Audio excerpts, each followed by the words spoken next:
Assalamu alaikum warahmatullahi wabarakatuh. Hope you're doing well. We're continuing our reading of the book of monotheism, basically the explanation of Muhammad bin Abdul Wahhab's removal of doubts, with commentary by Imam Muhammad bin Saleh al-Uthmayn.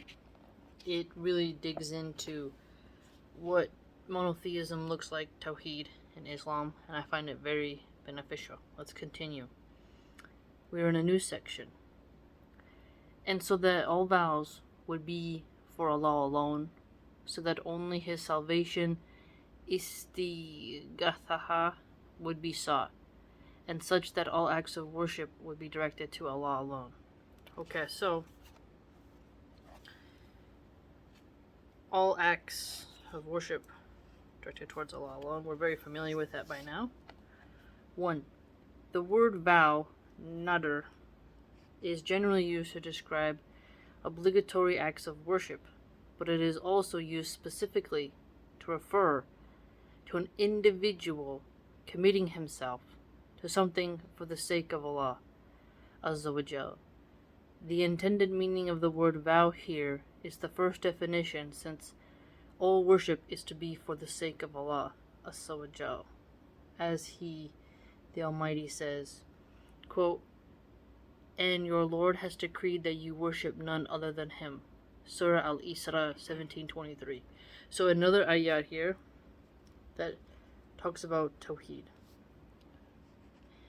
We should by this much into the book understand that if you are invoking the righteous, invoking an imam, invoking anyone, an angel, anything, you're committing an act of shirk. Alright? And remember, we learned that worship is expressed in many ways, and we must be mindful of that.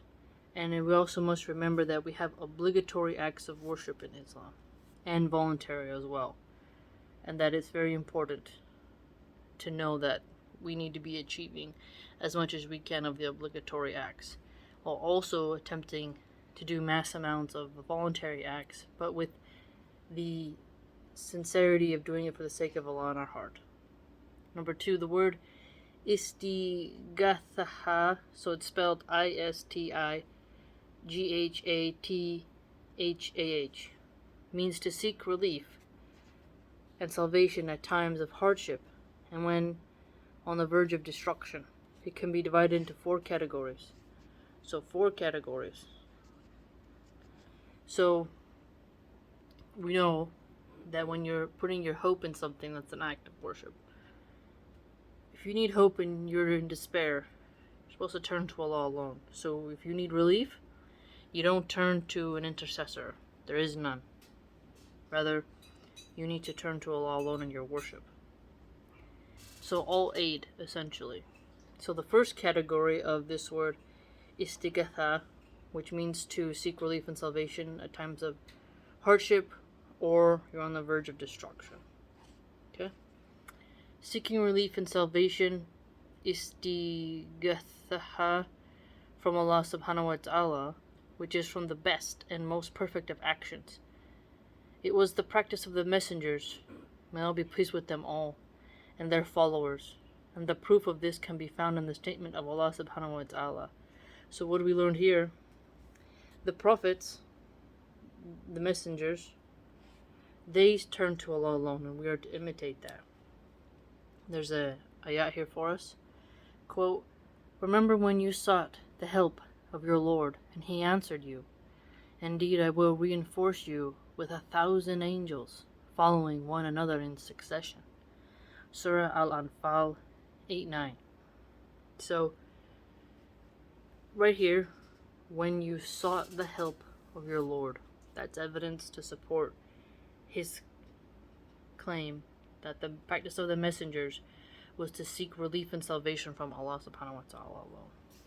Okay, the second category, seeking salvation, istighathaha, from the dead or from individuals who are living but absent and unable to provide any assistance. This type of istighathaha is polytheism, shirk. This is because this type of action is not done except by someone who believes that those who he is calling upon possess some type of control and influence over the creation. Exactly. So if you're calling for something other than Allah to assist you, it's an act of shirk. Very simple. So they attributed a share of lordship, al-rububiyyah, to the creation. So what do we learn here? Do not attribute any share of lordship to the creation. That is an act of shirk. Allah subhanahu wa ta'ala says, quote, "Isn't the one who responds to the desperate whenever they call upon him, who removes the harm, and who makes you inheritors of the earth? Can there be another besides Allah? Little do you reflect." Surah An-Naml 27:62.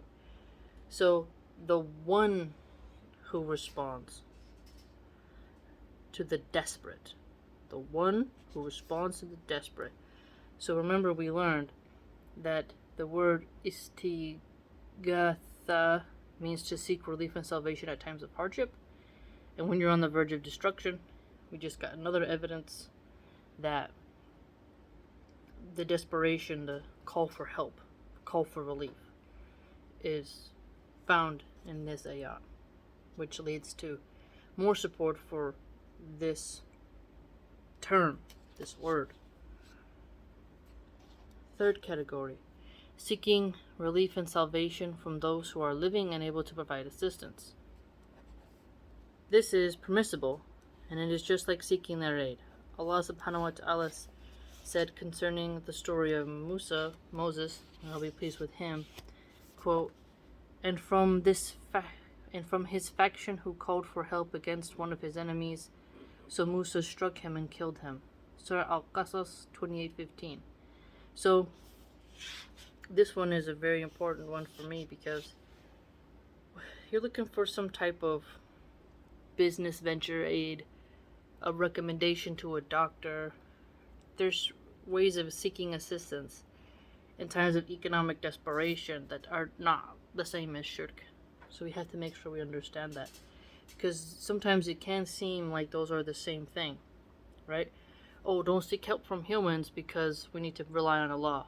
Rather, you rely on Allah, but also you can network in reality, right? But just don't put your full-blown reliance only on the human realm, and then not seek through prayer and the istikhara prayer what you need, right? Don't forget Allah in the main picture. MashaAllah, okay.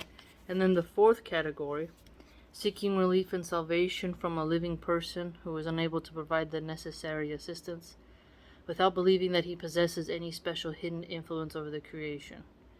An example of this is if help was sought from someone who is paralyzed to repel an advancing army of the enemy. This is considered useless and mockery of the one whose aid was sought. So this action is prohibited for this reason, and because it might be interpreted by others to suggest that the one whose aid was sought, despite his handicap, possesses a hidden power that allows him to save people in times of adversity. So make sure you're not thinking that people have a hidden power, right? That would be illogical.